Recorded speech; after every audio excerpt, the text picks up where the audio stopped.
no, no, no, no heroes. No, no, no, no heroes. No heroes, baby.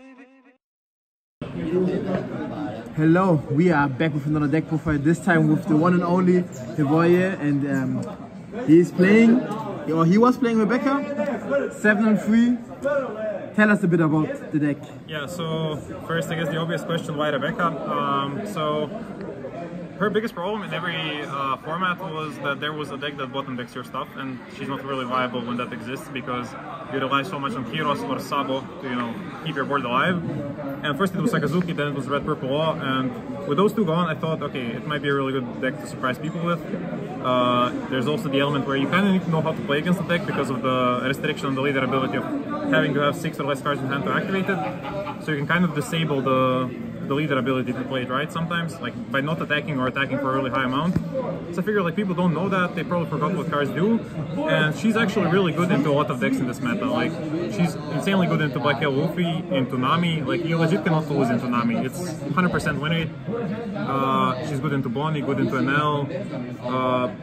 The problems she has is, first of all, the Rage matchup. It's like really bad because it's just an Agra Swarm deck that you don't get to clear the stuff, and they can bounce the Kyros. And there's also black decks where you're to some degree unfavored because they remove your bodies while generating value and you rely on Kyros to get through them. But yeah, I thought if I do well with the deck, if I take something more generic like Luchi or Luffy, the odds are that, I end up at the mercy of luck in the mirrors. Like if I go Luffy and I'm playing a mirror, or even against something like Nami, there's a lot more of a luck element where you can skill gap, but then there's just like he opens 2 Moris, you don't, and you just lose. Yeah. So it's like, I want to play a deck that's going to win those matchups. Like pretend if I would play mirror instead, I would, rely more on luck, and if I play Rebecca, I just win. And just hope to dodge the really bad matchup in Rage and try to outskill the black ones. So I felt like, yeah, she was a good pick, and she tested. I tested a ton of variants, and I ended up going with a decently standard one in the sense that it has a lot of Dressrosa cards. There were variants with like 40 non-Dressrosas and stuff, where you just search, where you just use the ability to trash. Yeah. But yeah, I ended up going with the fairly standard one just because if you try to play Rebecca, so she's effectively a start deck. Like you try to fatigue your opponent's resources, and then you just win in 1 or 2 turns. And the problem with building her around effect removal is when you remove something by card effect, your opponent didn't give any cards from hand. You just removed something they played. Oh, here's Christian. he approved of the choice, so yeah.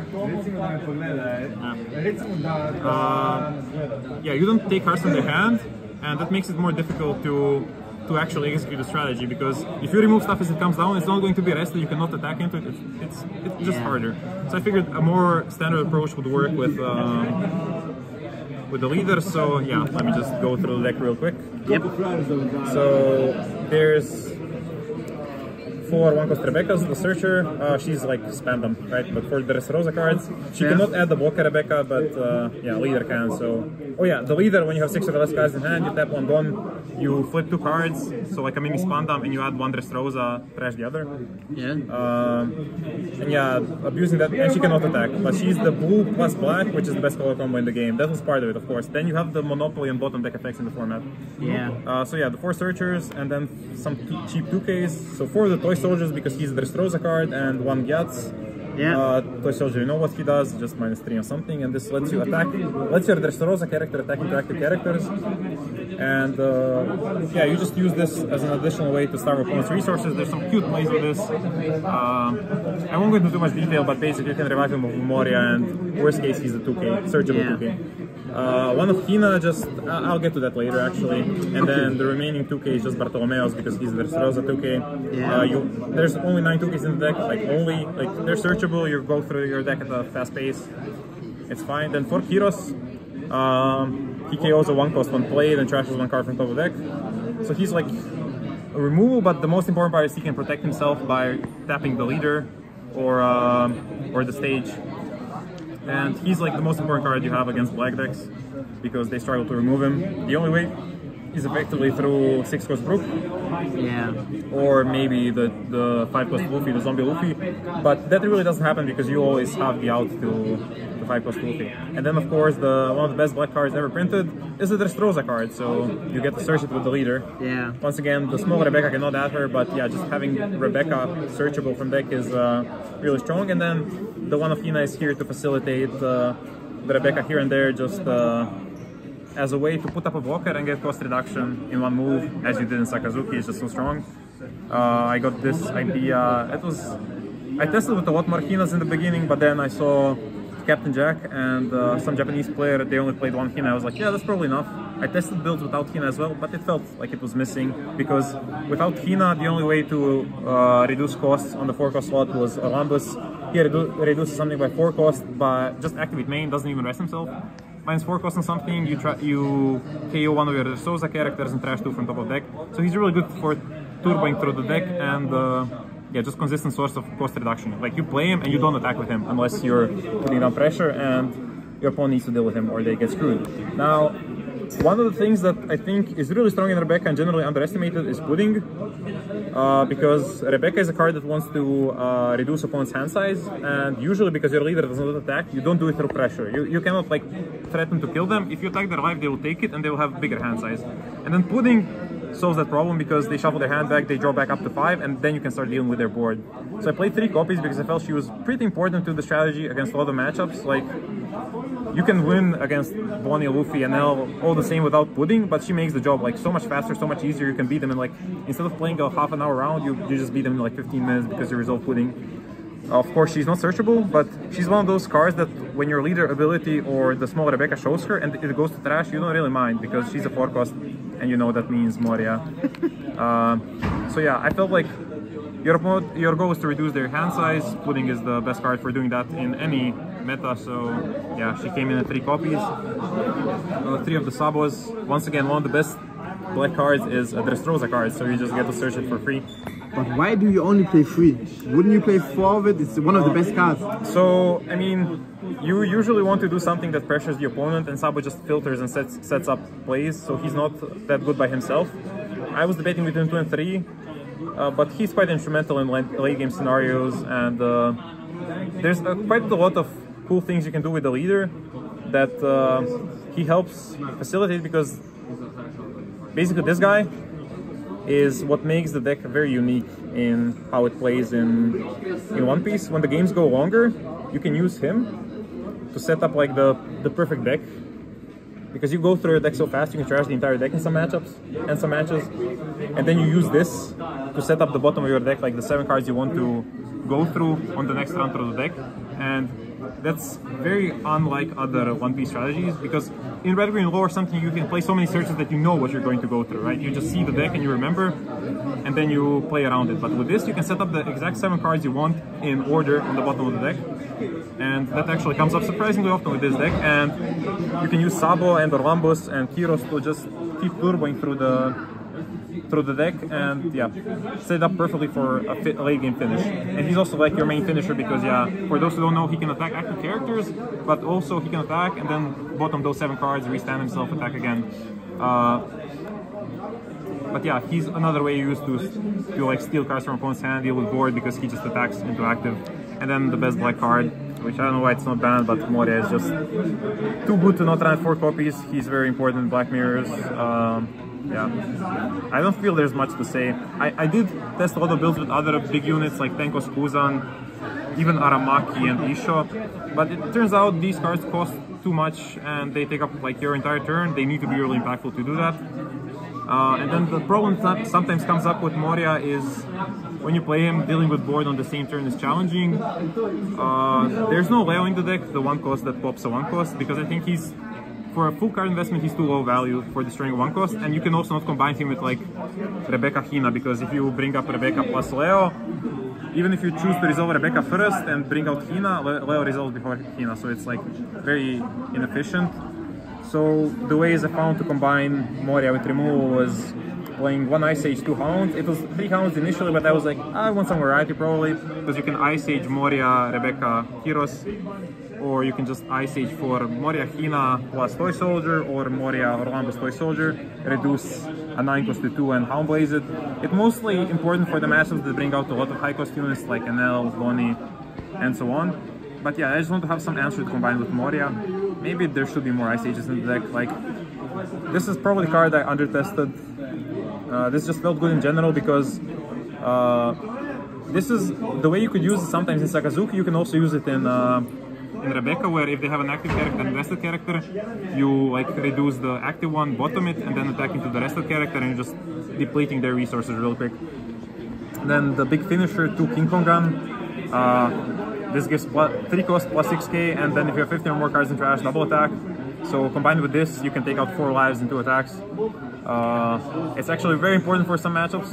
Usually, the more important this is, the worse the matchup is. But yeah, it's a pretty important card. It has a good trigger. Like you can also just use it as a board wipe. Play this for 7, buff it to 13, attack into 2 big units. Yeah, you're just clearing the board. And 2 of the Trueno, which is like what's it called? Finger Pistol, but it works on 4 cost, and then if you're 15 or more in trash, it works on 6 cost as well. So combined with Orlambus or Rebecca Hina, you just take out 10 costs. And this is a searchable card, Dressrosa type of course. So you just have an engine that you can loop that permanently deals with board, and you enter some really interesting game states where you like have full board control and nothing your opponent plays matters because you're going to clear it with like Orlambus and this. And it's actually really important for the Katakuri matchup where you can just use this to recycle the same 7 cards every time. Like Sabo, Orlambus, Sabo, Trueno, 5 some cards, and use Orlambus, Sabo, leader ability, and the turn draw to go through those 7 cards in a turn, KO whatever they played, and just beat them over time. This used to be more copies. It's just a very impactful card, but it's so expensive. I hated seeing multiples, so yeah, I just kept one in the deck. I'm not sure if I should have. It didn't really perform very well at the tournament either, but yeah, it's there. The idea behind this card is Black Mirrors are difficult when they see multiple Morias, because that's like the biggest value card. It doesn't matter how many times you reduce their hand if their last 2 cards inherit 2 Morias. Like that's the problem. And then this is the cleanest way to answer 2 Morias. Like if you're Orlambus plus this or Toy Soldier plus this, you clear their Moria, their 4 cost. And then 3 Colosseum, this lets you attack characters on the turn you play, or Dressrosa characters. That's really strong with this obviously because you play him and you attack into one active character, attack into the other, and clear board. But yeah, in general, there's a lot of cool things you can do thanks to this card. Like this guy, he's a 2k which you can play for 1 cost and attack into like Rebecca on the same turn. He just buffs himself, attacking to Cheap Walker. And obviously, yeah, this plus this lets you clear board. Yeah, I felt like it's a very standard build. 12 cards which are not Dressrosa, so the ability was like semi-consistent, or like 90+% consistent. The whiffs, the point of the whiffs, like Pudding and Hina, was if I whiff on them, I don't mind that I whiffed. And yeah, it's a very unique deck. It's like kind of difficult to explain in just one deck profile. I'll probably do some content on it later for Cloud Chasers. Oh yeah, I need to mention this because Christian otherwise gets mad at me. You will be able to read something about the tournament here on our Cloud Chasers Patreon, so check us out there. I think the link is in my Twitter bio, RealZero. I'm probably gonna link it also in the video, yeah, so perfect, don't worry. And yeah, for the matchups, yeah, the plan of the day was dodge Reiju. I was expecting like 5% of the tournament to be Reijus because that's what it was in previous tournaments, but then it turns out it was like over 10%. And of course, round 1 I hit a Reiju, and he just has the nuts. Like I win die roll and I'm happy because it means I delay his Ichiji and stuff, but he goes stage, Porche into small Ichiji, bring out big Ichiji, next turn goes Reiju into Reiju, next turn brings out second Ichiji and just throws me over, and I'm like, okay, that's the best start of the day. Like, I already thought all the plans were sunk, but whatever, keep playing. Round 2 was NL, that was very easy. I just resolved a Pudding at some point and out resource him. Round 3 and round 4 are, I think, Bonnies. Same thing, like you just out resource them too easily. Difficult to explain how, but the point is when you enter late game against those decks, they have a finite number of big guys and you just keep removing the big guys, but then in end game you draw 2 cards per turn and you establish your bodies because you can keep going back to them with Rebecca's and enter leader ability, and they can't. So yeah, you just out-resource them. I beat 2 Bonnies, then I played against Black Yellow Wolfie. I think I beat him with 5 life left. It was just like, this deck is really good into Black Yellow Wolfie, and he probably didn't play it fully correctly. He did some attacks more than he should have, so I happily countered away. But yeah, the point of the Black Yellow Wolfie matchup is you set up this guy and some other big body, like this guy and Moria. And then when they set up like 2 Sabos, you just buff this guy to like 10k, hit at the 2 Sabos twice to kill them, and then the rest will go on this and kill them. It's like very simple, very efficient. You just have to make sure to not die. Then round 6 comes, and my opponent is like not showing up for the first 3 minutes, and then he shows up, still in time to play the match, of course. I'm like, okay, let's play. He actually thought that I won because it was 3 minutes gone, but I told him no, it's 5 minutes for the game also. We go and play, and he's playing Lucci, wins the die roll. On 8 he plays Isho, on 10 he plays Moria for Rebecca, Helmepo, Spend and Lucci. Next turn he does another Moria for Rebecca, Helmepo, Spend and Lucci, and the next turn he does another. So yeah, I just got blasted by Isho into 3 Morias. Yeah, if that happens in Black Mirror, I think I had 1 Moria that game, so I couldn't keep up for long. I got blasted. Then I played round 7 into another Black Yellow Wolfie. I think against him I played all 3 of these, and he was very not happy. Like, these just dominate the board. You keep attacking his active characters, so he doesn't get to keep a board. That's basically it. So yeah, just destroy him fairly easily. And then round 8 is against Moria, and he kind of does the same thing. He plays really well, starts with like Perona from leader ability, returns the Moria, plays Isho, plays another Moria, and I don't know, he just played very cleanly, and I had a problem where I had a very iffy opportunity to play this from hand. I didn't, and then from my life I draw a second one, and from top of deck I draw the third one, and suddenly my hand is 3 of these, none of which I can play in that position, and I break on non-counters and lose. So it's possible I misplayed that round, but yeah, Isho into multiple Morias again was very problematic. And then round 9 is Reiju, and for Reiju there is actually a plan. It's a very bad matchup, but the plan is similar to Black Yellow Wolfie in that you want to set up this plus this, or just 2 of these, and you get to 15 in trash. You buff this guy. If they have like a chopper, you Hound Blaze it away, buff the other guy, and they're a 4 life leader. You will never take a life from them throughout the early game. That's how it goes. But then they have like whatever. It doesn't matter how many cards in hand they have, but if they have too many, you ideally pudding them as well. It's a very cheesy strat, doesn't work always, but you just go 13-13, take their 4 lives and try to kill them with this. And I did that in that round, so yeah. It's like the only way is to cheese them. It's just such a bad matchup. It worked. And then round 10 was Auchi, and that was a very grindy game. He hit me with an Isho, and I don't know, I just had good value throughout the round and ended up winning. Overall, no complaints about the deck. I feel happy I played her. I think I would play her again, just because, yeah, I thought the different like expectations it sets up for play patterns from opponents are very unintuitive, so people just throw games that they shouldn't. Or I actually wish that happened more than it did. But yeah, I felt like unless my opponents high rolled me, I felt fully in control of the game whenever I played. I will continue testing her for OPO8, like Jack comes out and makes the deck, I think, a fair bit stronger. But yeah, that's about it. I'm happy with the choice. I'm happy I did better than Cross did when he brought the deck. So yeah, shout out to him for believing first, but he should have stuck to his beliefs. He played Perona, like what the hell. Yeah, that's it. Like, once again, everything is going to be discussed at Cloud Chaser's Patreon. There's already some discussion about the deck on Discord, and yeah, that's it.